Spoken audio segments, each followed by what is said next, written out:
అయోధ్య వెళ్ళినప్పుడు ఈ డే ట్రిప్ని అస్సలు మిస్ అవ్వద్దు. ఇది అయోధ్య నుంచి ఒక 15 కిలోమీటర్స్ ఉంటుంది అండ్ లోకల్ ఆటోస్ అవైలబుల్గా ఉంటాయి. ఇది భరత్ కుంద్. రాముడు అరణ్యవాసం తర్వాత భరతుడిని కలిసిన ప్లేస్. అందుకే ఈ వాటర్ని తల మీద చల్లుకుందాం. దాని పక్కనే హనుమంతుడు భరతుడు కలిసిన టెంపుల్ ఉంది. ఇది చాలా స్పెషల్, ఎందుకంటే రాముడు అయోధ్యకి రిటర్న్ అవుతున్నాడని హనుమంతుడు భరతుడికి చెప్పిన ప్లేస్ ఇదే. నెక్స్ట్ మేము వచ్చింది సూర్యకుంద్. రాముడు సూర్యవంశానికి చెందిన వారు కాబట్టి ఈ ప్లేస్ అయోధ్యలో చాలా స్పెషల్ అని చెప్తారు. చాలా పీస్ఫుల్గా ఉంది ఈ ప్లేస్. కొంచెం సేపు ఇక్కడే టైం స్పెండ్ చేసి దర్శనం చేసుకున్నాం.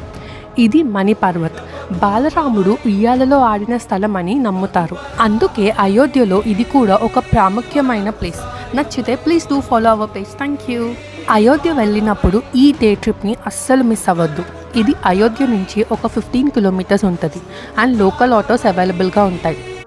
ఇది భరత్ కుంద్. రాముడు అరణ్యవాసం తర్వాత భరతుడిని కలిసిన ప్లేస్. అందుకే ఈ వాటర్ని తల మీద చల్లుకుందాం. దాని పక్కనే హనుమంతుడు భరతుడు కలిసిన టెంపుల్ ఉంది. ఇది చాలా స్పెషల్, ఎందుకంటే రాముడు అయోధ్యకి రిటర్న్ అవుతున్నాడని హనుమంతుడు భరతుడికి చెప్పిన ప్లేస్ ఇదే. నెక్స్ట్ మేము వచ్చింది సూర్యకుంద్. రాముడు సూర్యవంశానికి చెందిన వారు కాబట్టి ఈ ప్లేస్ అయోధ్యలో చాలా స్పెషల్ అని చెప్తారు. చాలా పీస్ఫుల్గా ఉంది ఈ ప్లేస్. కొంచెం సేపు ఇక్కడే టైం స్పెండ్ చేసి దర్శనం చేసుకున్నాం. ఇది మణిపర్వత్.